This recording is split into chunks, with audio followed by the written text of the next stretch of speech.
우리 하나님의 크신 은혜가 여러분과 함께하기를 바라고 여러분의 기도와 소원에 우리 주님의 응답하심이 있기를 주님의 이름으로 축원합니다. 우리 예수님께서 십자가를 지신 후에 제자들에게 당부하신 명령을 우리는 지상명령 이렇게 말합니다. 예수 믿는 성도들과 교회들에게 주어진 최고의 명령이고 이것은 우리 주님 오실 때까지 깊이 새기고 감당해야 하는 명령입니다. 그것은 복음을 전하라 하는 이야기이고 마태복음을 통해서 주님은 이렇게 말씀하셨습니다. 너희는 가서 모든 민족을 제자로 삼아 아버지와 아들과 성령의 이름으로 세례를 베풀고 내가 너희에게 분부한 모든 것을 가르쳐 지키게 하라 이렇게 이야기하셨습니다. 교회는 무엇을 해야 하는가? 가서 복음을 전해야 하는 것입니다. 복음을 전하는 일은 수동적인 일이 아닙니다. 그냥 내가 예수 믿는 사람으로 착하게 잘 살면 사람들이 나를 보고 예수 믿으러 오도록 하면 되지. 수동적으로 복음을 전하는 것이 아닙니다. 주님이 하신 말씀은 가서 모든 민족에게 복음을 전하라 그렇게 말씀하셨습니다. 적극적이고 능동적으로 복음을 전하는 그런 사람이 되어야 하고 그런 교회가 되어야 한다는 것입니다. 이렇게 복음을 전하는 교회가 될 때에 그 교회가 이루어가게 되는 것이 아버지와 아들과 성령의 이름으로 세례를 베푸는 일들을 이루어가게 될 수 있습니다. 현대교회는 세례를 베푸는 일들이 점점 사라져가고 있고 세례 베푸는 일들이 아주 드문 현상이 되어가고 있습니다. 이유는 무엇 때문인가?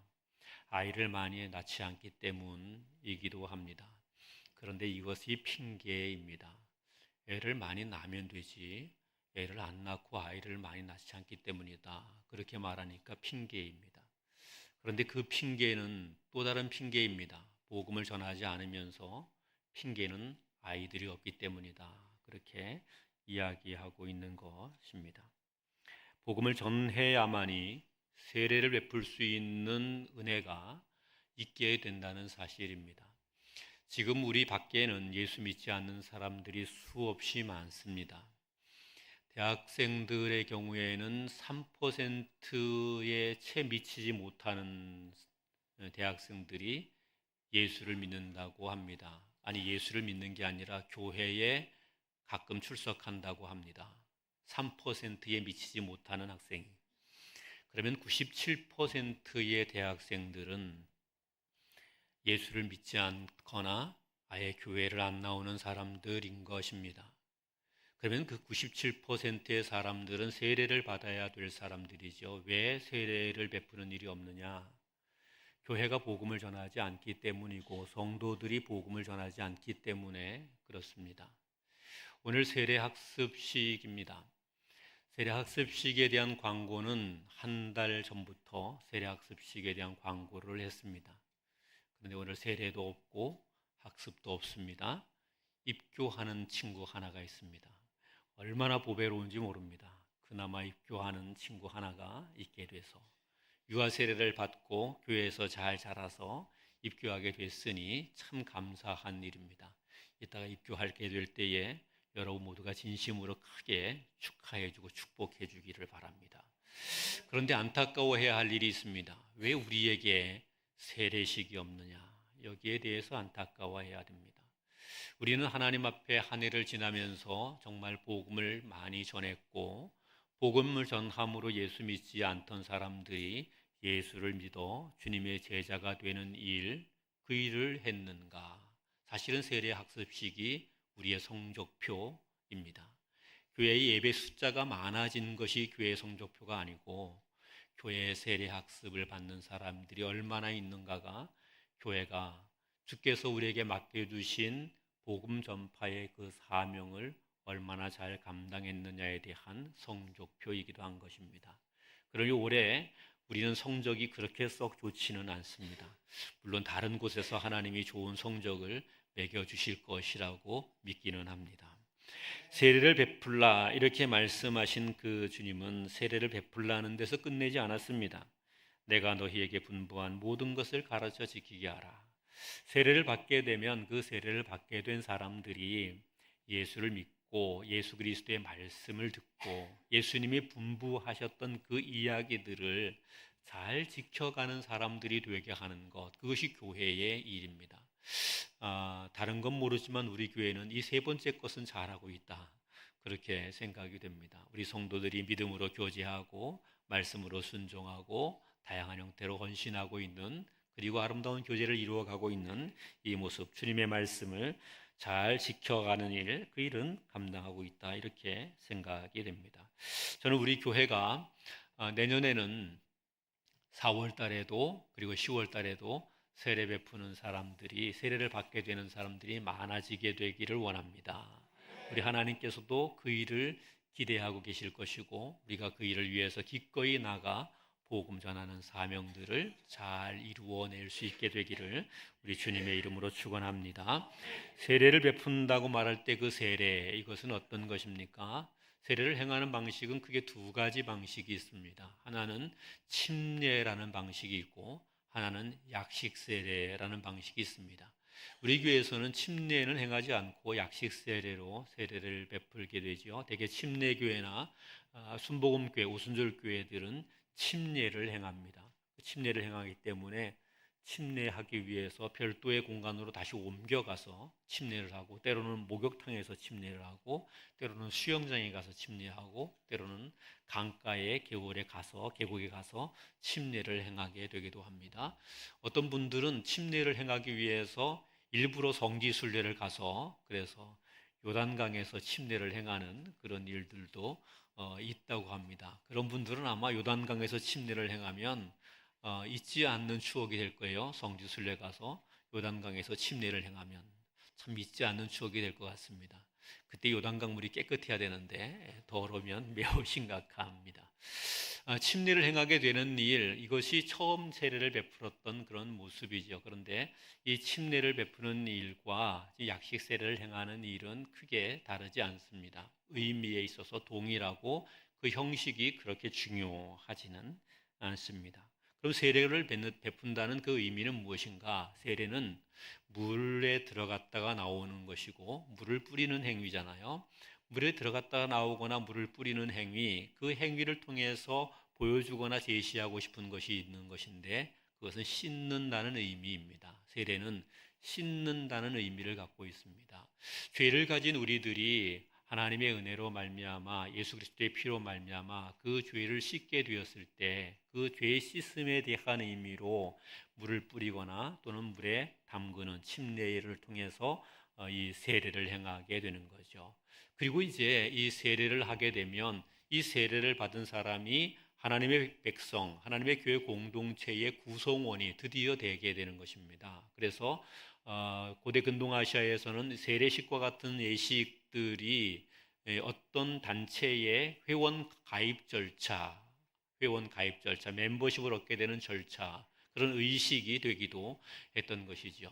그 세례는 죄 씻음을 통하여 교회 공동체 하나님의 백성의 그 신분, 지위를 얻게 되는 것, 그것을 의미하게 된다는 겁니다.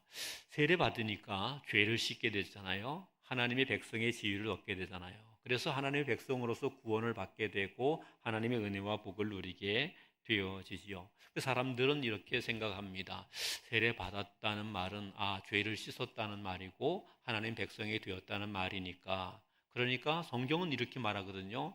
하나님의 구원받은 사람은 그가 비록 어떤 연약함에 있다 할지라도 반드시 천국에 간다, 그렇게 말씀하잖아요. 아멘? 예, 우리에게 연약함이 있어도 예수를 믿는 사람에게는 천국의 복이 있습니다. 아멘이 떠듬떠듬하시면 안 됩니다. 이럴 때는요, 자다가도 일어나서 아주 강력하게 아멘 그래야 되지, 이게 아멘일까 아닐까 아멘일까 아닐까 고민을 하시면 안 됩니다. 저는 분명히 믿습니다. 예수 믿는 우리들에게 비록 연약함이 있고 부족함이 있고 성질이 고약하고 그리고 가끔씩 잘못된 짓을 하게 되기도 해도 우리 주님께서 다 용서하시고 구원하셔서 천국에 가게 하실 것을 믿습니다. 성경이 그렇게 약속하고 있기 때문에 그렇죠.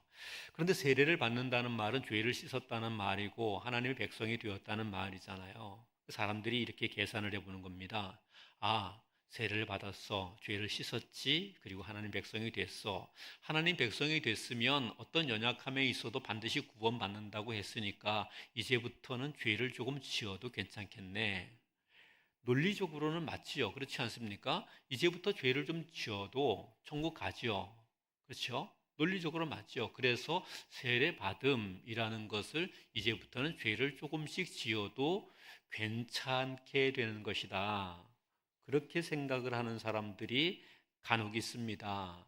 논리적으로 맞으니까 이 논리가 맞다. 이 논리가 맞으니 괜찮을 거다. 그렇게 생각하는 분들이 있습니다.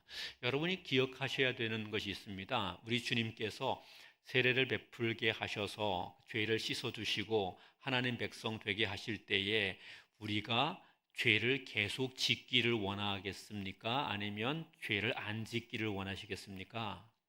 세례를 베풀라고 하신 목적, 예수를 믿고 구원받은 백성이 되게 하신 목적이 우리가 죄 짓는 사람이 그냥 되게 하기 위함입니까? 아니면 죄를 안 짓는 사람이 되게 하기 위함입니까?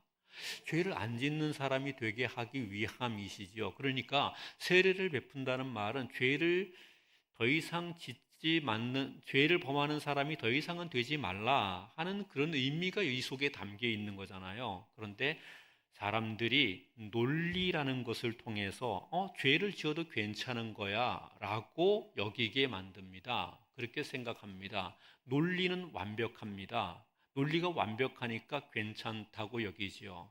이것이 거짓입니다. 논리가 완벽하지만 진리에서 떠난 것이 거짓입니다. 우리가 마귀의 거짓말을 잘 알아야 됩니다. 마귀의 거짓말은요, 사실과 논리에서 어긋난 게 없습니다. 마귀의 거짓말은 사실과 논리에서 어긋나는 것이 없는데 어디 어긋나는가 하면 하나님의 뜻에서 어긋납니다. 진짜 진리에서 어긋납니다. 그게 마귀의 일입니다. 그럼 마귀를 이런 정도 수준 높은 거짓말을 하니까 거짓의 아비라고 그러는 거예요. 세례 받고 죄를 지어도 괜찮다고 여기게 되는 그런 생각이 마귀적인 생각입니다. 논리는 맞지만 거짓말입니다. 그래서 그런 거짓말에 결코 속아 넘어가서는 안 된다는 이야기죠. 주님께서 우리에게 세례를 베풀게 하시게 될 때에 그 세례를 베풀게 하신 것은 세례 받은 사람, 그 세례를 받게 될 때 의미가 있습니다. 우리의 죄를 회개하고 그리고 죄의 용서함을 받음으로 세례를 받잖아요. 죄를 회개하고 죄의 용서함을 받음으로 세례를 받은 사람은 더 이상 죄를 지어도 된다는 것이 아니고 그 세례를 받게 될 때에 무엇이 그 속에 들어가 있어야 되느냐 하면 주님, 내가 이제 이후로는 죄를 짓지 않는 사람이 되겠습니다. 어떤 일이 있어도 나는 죄를 짓지 않는 사람이 되겠습니다. 나를 죄에서 구속하시기 위해서 십자가를 지고 피를 흘리시며 그 피값으로 인해서 그 엄청나고 놀라운 은혜를 인하여서 내가 예수 믿고 구원받고 세례를 받게 됐는데 이 세례를 받음으로 이제는 죄와는 영영이 단절하겠습니다. 죄를 끊어내겠습니다. 그리고는 죄와 상관없는 사람으로 주님의 길을 따르는 사람이 되겠습니다.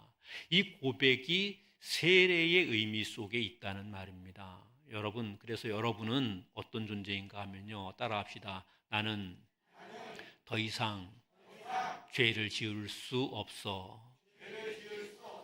그런 존재입니다. 우리는 세례 받음으로 더 이상 죄를 지을 수 없는, 죄를 지어서는 안 되는 그런 존재입니다. 그런데 이게 뜻대로 됩니까? 마음에는 원이로되 늘 우리는 육신이 약합니다. 그렇잖아요. 마음에는 원이로되 늘 우리의 육신이 약합니다. 그래서 죄를 짓지 않아야 된다고 하지만 상황이 변하면 어쩔 수 없이 죄를 짓고 또는 우리의 육신의 욕심이 발동하면 또 죄를 짓고 이러면서 죄를 짓게 됩니다. 우리가 죄를 짓지 않으려면 우리의 강한 의지와 결단이 있어야 하는 것만으로는 안 됩니다.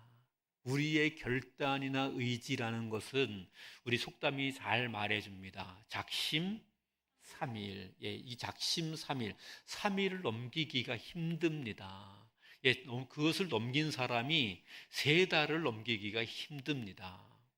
우리의 작심이라는 것이 3일, 우리 어른들이 경험해 보니까 작심한 거 3일도 못 가더라. 그러니 작심삼일, 이게 우리 인생입니다. 그런데 죄의 유혹을 어떻게 이깁니까? 죄의 유혹은 그렇게 쉽지 않습니다. 이기기가 어렵습니다. 그래서 우리가 우리의 힘으로 되지 않으므로 성령의 은혜를 구해야 되는 겁니다. 왜 예수 믿는 우리들에게 성경을 통해서 주님은 끊임없이 이야기합니까? 기도해라, 기도해라, 기도해라. 왜 그렇게 이야기합니까? 아니, 그냥 구원함을 주신다 그랬으면 그냥 구원해 주면 되지. 뭘 기도하라, 기도하라, 기도하라. 그렇게 이야기하십니까?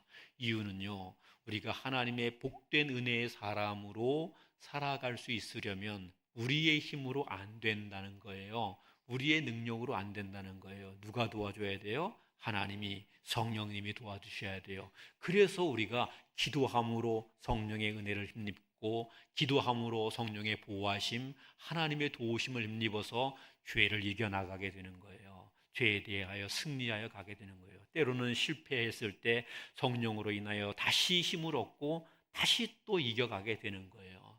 저는 우리 교회와 성도들이 이렇게 성령을 구함으로 세례받은 사람으로서 날마다 죄를 이겨가고 세례받은 자들에게 주시는 은혜와 복으로 풍성하게 되기를 우리 주님의 이름으로 축원합니다. 오늘 이 본문에 소개되어 있는 이 갈라디아서의 이야기는 사도 바울이 갈라디아 교회 안에 들어오게 됐던 다른 복음에 대하여서 이야기하면서 그 복음이 아닌 참된 복음을 따라야 된다 하는 그런 이야기를 가르치는 거예요. 갈라디아 교회는 사도 바울을 통해서 이 복음을 전하여 듣게 되고 이 복음으로 인해서 구원함의 은혜와 감격을 누리게 됐던 사람들이에요. 그들은 예수 그리스도의 그 구속으로 인하여서 하나님의 백성 됐다는 것에 감격을 가지고 믿음을 가진 사람들인데, 그런데 이 사람들 사이에 다른 복음이 들어왔습니다. 다른 복음이 들어오게 되니까 이 갈라디아 교회 사람들이 다른 복음을 따라가게 되기를 시작했어요. 다른 복음을. 바울은 이 갈라디아 사람들이 참된 복음을 버리고 다른 복음을 따라가게 되는 것을 보면서 경악하고 개탄을 금치 못했습니다. 그리고 그들을 향해서 호되게 책망한 거죠. 여러분 기억하셔야 됩니다. 하나님의 교회 안에 참된 복음이 선포되지만 교회에 다른 복음이 들어올 수도 있다는 거예요. 갈라디아 교회 안에 다른 복음이 왔어요. 교회 안에 다른 복음이 들어올 수 있다는 거예요. 그런데 다른 복음이 들어오면 그 다른 복음을 절대로 받아들이면 안 됩니다. 참된 복음 위에 서 있어야 됩니다. 그래야지 진짜 복된 교회가 되는 거예요. 진짜 하나님의 은혜에 충만한 교회가 되는 거예요. 오늘 아침에 제가 페이스북을 이렇게 쭉 보다 보니까 제가 친구를 맺고 있는 어떤 목사님이 기독교 고고학 분야에 관심이 많은 목사님이세요. 그 목사님이 사진들을 올려놨습니다. 튀르키예에 대한 사진을 올려놨습니다. 사진을 올려놨는데, 그거 보니까 저도 거기 가보고 싶었어요. 성지순례 코스예요. 거기 에베소 교회를 비롯해서 많은 교회들이, 소아시아 7교회들이 이렇게 있는 그런 지역이에요. 그러니까 가보고 싶었어요. 거기에 이분이 여러 사진들을 올려놨는데 다 교회 사진입니다. 다 교회 사진인데, 다 교회 사진인데 교회가 무너진 사진입니다. 유적지요. 교회 유적지입니다. 그걸 보면서 제 마음에 드는 생각이 이 생각이었습니다. 내가 교회 시체를 보고 있다. 내가 교회 시체를 보고 있다. 우리 교회는 지금 아직은 살아있는 교회잖아요. 교회에서 예배하고 있으니까 살아있는 교회잖아요. 성경에 등장했던 그 아름다운 많은 교회가 지금 시체가 돼서 있고요. 사람들이 그 시체를 유적지라고 해서 관광하고 보고 옵니다. 우리는 성지순례라는 이름으로 관광하고 보고 옵니다. 그런데 그 관광은 교회 시체를 구경하고 오는 겁니다. 교회 시체를 보고 있는 거예요. 왜 그렇게 됐는가? 그 교회가 참된 복음을 붙들고 있어야 되는데 다른 복음에 의해서 점령당하면 그러면 교회가 시체가 되어 버립니다. 망가져 버리고 맙니다. 유물이 되어 버리고 맙니다. 갈라디아 교회가 다른 복음을 받아들인 것을 책망하면서 참된 복음을 가져야 된다, 이렇게 바울 사도가 설명하게 된 거죠. 그러면 갈라디아 교회 안에 들어왔던 다른 복음은 어떤 것입니까? 그것은요, 그들 안에 들어왔던 율법주의라는 것이었어요. 이런 거예요. 너희가 율법에 순종해야, 율법에 의지해야, 그래야 너희가 진짜 복을 받는 사람, 이스라엘 백성이 되는 거야, 거룩한 이스라엘 백성이 되는 거야 하는 그런 말이었습니다. 아니, 율법에 순종한다는 말이 얼마나 귀한 말입니까? 사도 바울도 하나님 말씀에 순종하라 그러잖아요. 그런데 다른 복음이 들어오는데 율법에 순종하라는 이야기로 들어와요. 율법에 순종하라는 말씀, 하나님 말씀에 순종하라는 말이니 옳은 말인 것처럼 여겨지잖아요. 그리고 구약의 율법을 보게 되니까 거기에 할례 이런 것이 있어요. 그러면서 갈라디아 교회 성도들에게 너희가 할례를 받아야만 된다, 할례를 받아야만 너희가 참 이스라엘, 거룩한 이스라엘 백성이 된다, 그런 이야기를 말하는 거예요. 그러니까 갈라디아 교회 성도들이 헷갈렸습니다. 처음에는 예수 그리스도의 십자가와 그 은혜로 말미암아 구원을 얻는다는 복음을 들었는데 율법이라는 것을 이야기하면서 할례를 받아야 된다고 하니까 우리가 할례를 받아야 되는 거구나, 그런 생각을 하게 된 거죠. 그리고 할례를 받아야 된다, 안 받아도 된다, 이러면서 갈라디아 교회에 싸움이 생기게 된 것이에요. 바울 사도가 오늘 본문을 통해서 이런 이야기를 말합니다. 19절 말씀 같이 한번 읽겠습니다. 19절 시작. 내가 율법으로 말미암아 율법에 대하여 죽었나니 이는 하나님에 대하여 살려 함이라. 아멘. 바울 사도가 이 갈라디아 교회를 향하여 나는 율법에 대하여 죽었다, 율법에 대하여 죽었다. 왜 내가 율법에 대하여 죽었느냐 하면 하나님에 대하여 살려 함이라. 나는 하나님께 대하여 산 자다, 그렇게 이야기를 하고 있는 거예요. 이 말씀은 어떤 의미냐면 이런 거예요.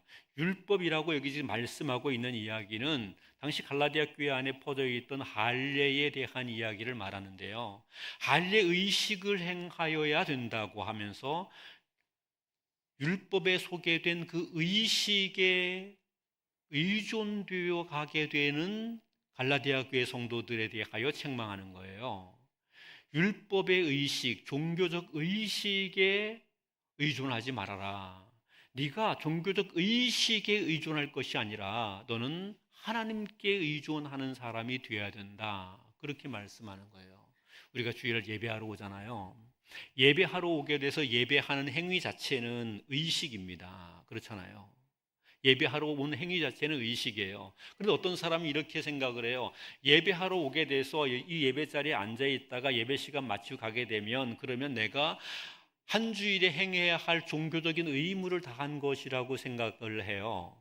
그래서 한 주일에 행할 종교적 의무를 다했기 때문에 나는 거룩하다, 나는 성결하다, 그렇게 생각을 해요. 또 어떤 분들은 내가 하루에 기도해야 할 시간이 있어요. 그런데 내가 하루에 그 기도해야 할 시간만큼을 기도하면 내가 종교적 의무를 다한 것이다, 그렇게 생각을 해요. 그러면서 내 기도 시간, 내 예배 시간, 내가 성경 읽게 되는 몇 장, 장절, 그 수를 채워가는 것으로, 그 수를 채워가면 내가 거룩하다, 내가 의롭다, 그렇게 생각을 하게 되는 분들이 있습니다. 여러분이 예배에 100번, 1000번 나오게 돼도 100번, 1000번 예배에 참석한 그것이 여러분을 의롭게 하지 못합니다. 여러분 기억하셔야 됩니다. 여러분이 하루에 1시간, 아니 하루에 24시간을 뛰어넘어서 25시간을 기도한다고 쳐도, 여러분이 25시간을 기도한다고 쳐도 그 기도 시간이 여러분에게 구원을 주지 못합니다. 여러분이 성경을 읽는데 하루에 100장, 200장을 성경을 읽는다 그래서 그것이 여러분에게 구원을 주지 못합니다. 그것에 의지하면 안 됩니다. 저는 하루에 몇 장 성경 읽을 것 같습니까? 수를 셀 수가 없습니다. 어떤 날은 막 100장, 200장 읽고 어떤 날은 안 읽는 날도 있으니까. 저는 하루에 기도 몇 시간 할 것 같습니까? 그런데 제가 기도하는 시간, 성경 읽는 시간, 그리고 교회에서 시간을 보내는 시간, 하나님께 찬송하는 시간, 그것이 얼마나 많으냐, 이것에 의지해서는 안 된다.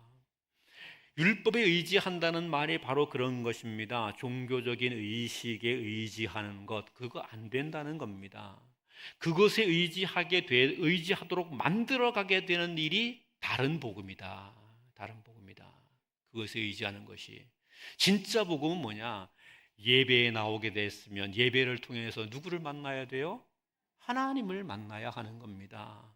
성경을 묵상합니다. 성경을 묵상하는 것을 통해서 누구와 이야기를 나눠야 되는 거예요? 하나님과 이야기해야 되는 겁니다. 우리가 하나님께 찬송을 드려요. 그러면 열심히 노래만 잘 부르게 되는 것이 아니라 하나님께 대하여 찬양을 드리는 거예요. 하나님께. 노래를 잘 부르는 게 아니에요. 하나님께 찬양을 드려야 되는 거예요. 그러니까 우리는 하나님께 대하여 산 자이어야 되는 거예요. 이것이 진짜 복음입니다. 여러분, 진짜 복음은 다른 게 아니에요. 여러분이 하나님 만나는 겁니다. 여러분이 예수 그리스도를 만나는 겁니다. 이게 진짜 복음이에요. 교회 생활 또는 뭐 봉사 생활, 뭐 어떤 경건 생활, 그것의 횟수가 많다고 되는 게 아니에요. 진짜 중요한 건요, 하나님을 만나야 되는 거예요. 하나님을 만나고 그 은혜를 만나야 되는 거예요. 그 하나님께 대하여 진실로 찬양하고 그 하나님께 경배하고 그 하나님을 만나 그 은혜의 풍성함을 우리가 간직하게 될 때 그게 진짜 복음인 거예요. 그게. 저는 우리 교회가 이 진짜 복음을 꼭 갖고 누리게 되기를 바랍니다. 여러분의 신앙생활이 그냥 신앙생활의 형식을 따라가는 것이 아니고요, 여러분의 세례 받음이라는 것이, 여러분이 세례에 참여해서 교회의 교인 된 것이 그냥 교인으로서의 신분과 자격을 얻게 됨이 아니라 하나님을 만난 것, 그래서 하나님의 백성 된 것이기를 우리 주님의 이름으로 축원합니다. 이게 진짜 중요해요. 바울이 이 사실을 이야기하면서 이 갈라디아 교회 안에 있던 할례주의자들의 할례에 대하여서 그들의 잘못을 지적합니다. 그리고는 참된 세례가 어떤 것인가에 대해서 설명하는 거예요. 참된 세례 가운데 있어야 된다. 진짜 복음의 그 참된 세례 가운데 있어야 된다. 이렇게 이야기하면서 참된 세례가 무엇인가? 첫째는 이런 겁니다. 죽는 것이다. 따라합시다. 세례는 죽는 것이다. 본문은 이렇게 말했습니다. 우리 20절 말씀 같이 한번 다시 읽겠습니다. 20절 시작. 내가 그리스도와 함께 십자가에 못 박혔나니 그런즉 이제는 내가 사는 것이 아니요 오직 내 안에 그리스도께서 사시는 것이라. 이제 내가 육체 가운데 사는 것은 나를 사랑하사 나를 위하여 자기 자신을 버리신 하나님의 아들을 믿는 믿음 안에서 사는 것이라. 아멘. 이 말씀은 오늘 꼭 외우시기를 바랍니다. 엄청 긴데 꼭 외우시길 바랍니다. 이것을 잘 못 외우시겠던 분들은 이 본문을 따른 복음성가 가사가 있습니다. 복음성가를 외우시기를 바랍니다. 언제 한번 가르쳐 주세요. 내가 그리스도와 함께 십자가에 못 박혔나니 그런즉 이제 내가 산 것 아니요 오직 내 안에 예수께서 사신 것이라. 이제 내가 육체 가운데 사는 것은 나를 사랑하사 자기 몸 버리신 예수 위에 산 것이라. 우리 고백이 이런 고백이기를 바랍니다. 여기 보면 십자가에 못 박혔나니 그렇게 말해요. 십자가에 못 박혔나니, 십자가에 못 박혀 죽는 것을 말하죠. 십자가에 못 박혀 죽는다는 말은 이런 거예요. 우리의 죄됨을 먼저는 예수님께서 십자가를 지고 죽으신 것처럼 우리 죄를 죽여야 된다는 거예요. 예수 믿는 성도들이 세례를 받았다는 이야기는 무엇이냐? 세례 받았다는 말은 나는 이제부터 죄를 죽이는 사람이 되겠다. 내 삶에서, 내 몸에서 죄를 죽이는 사람이 되겠다, 그러는 거예요. 죄와 싸우되 피 흘리기까지 싸우며 내 안에 죄를 죽이는 겁니다. 끊임없이 죄된 욕망을 죽이는 겁니다. 죄된 욕망이 다 올라오게 되면 그것을 십자가에 딱 매달아 죽이는 겁니다. 예수와 함께 죽이는 겁니다. 예수님의 이름으로 그 죄를 죽이는 겁니다. 예수 믿고 세례 받았으니 나는 이제부터 천국 가는 사람, 구원받은 사람이야. 죄를 이제 저도 적당히 죄 지면 하나님이 다 용서해 주셔. 그러면서 죄를 짓는 사람이 아니라 이제부터는 내가 예수 그리스도의 이름으로 죄를 죽이는 사람이 되겠다. 그 은혜를 기억함으로 죄를 죽이는 사람이 되겠다. 그런데 이 십자가에 못 박았다는 이 이야기는 단지 지금 죄를 죽이는 것만을 말하지 않습니다. 이런 것도 의미합니다. 따라합시다. 내 의를 십자가에 못 박았다. 내 의를 십자가에 못 박는 것을 말합니다. 사도 바울은 이렇게 말해요. 그는 복음을 위해서 환난을 당하고 매를 맞고 파선하고 온갖 고난을 당하면서도 복음을 증거했다고 이야기하면서요, 내가 내 모든 자랑을 다 배설물로 여겼다, 그렇게 말해요. 배설물로 여겼다. 그리고는 내게 있어서 오직 자랑할 것 하나는 예수 그리스도의 십자가뿐이다, 그렇게 이야기합니다. 하나님을 위해서, 복음을 위해서 살아가는 우리의 삶에 선한 일들이 많이 있을 수 있습니다. 착한 일을 많이 하기도 하죠. 다른 사람에게 선행을 베풀기도 하고, 교회 봉사도 하고, 선교도 하고, 섬김도 하고, 사랑함으로 헌신하는 수없이 많은 일들을 합니다. 그러다 보면 어느덧 우리도 모르는 사이에 우리 안에 이것이 우리의 영성의 계급장이 되어버립니다. 내가 하나님 앞에서 온전히 살았다고 여겨지는 많은 귀한 것들이 있게 될 때 나는 신앙의 수준이 좀 이 정도 돼 높은 사람이야, 이렇게 여기게 됩니다. 그래서 누군가가 나의 이 영성이 있음, 내 신앙의 높음, 나의 고귀함을 인정해주고 존귀히 여겨주고 귀하게 여겨주기를 바라는 그런 마음들이 생겨납니다.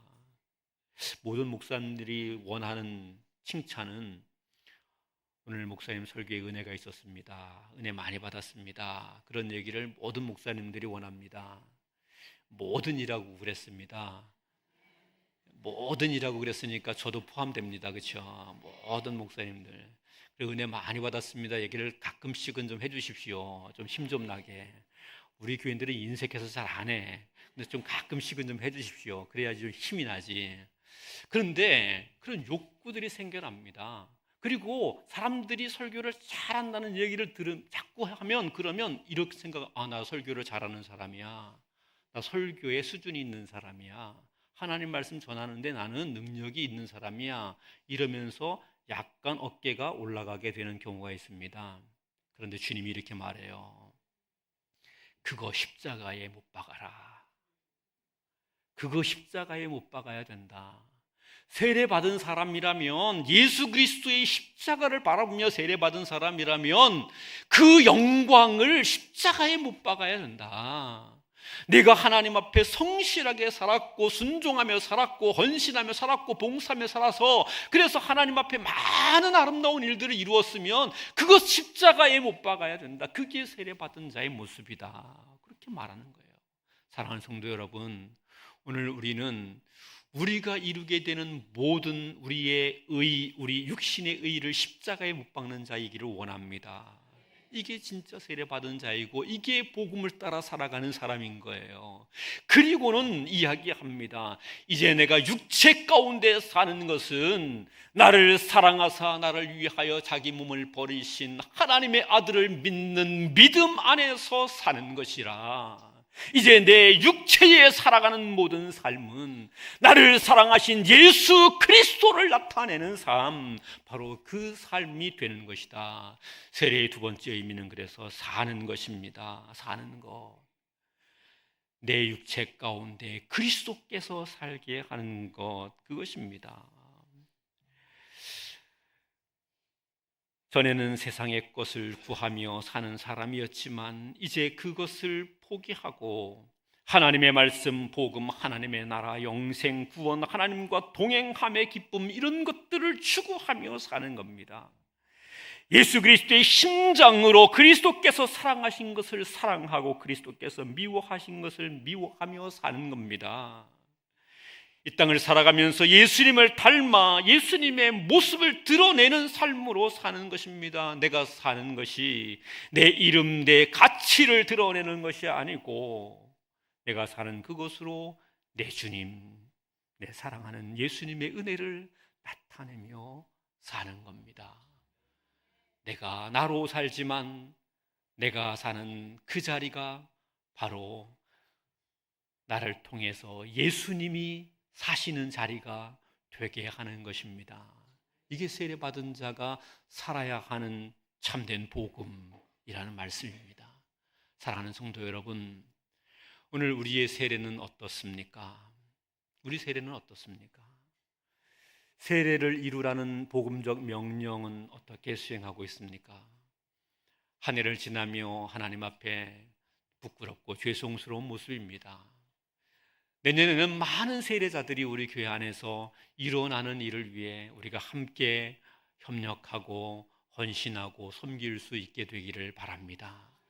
그리고 더불어서 세례받은 자로서 우리가 삶을 살아가게 될 때에 함부로 죄 지어도 된다고 여기지 말고 기꺼이 십자가에 우리의 죄도 우리의 의도 십자가에 못 박고 오직 우리 안에 우리를 통하여 예수 그리스도의 향기만 드러나게 하는 저와 여러분 되기를 우리 주님의 이름으로 축원합니다.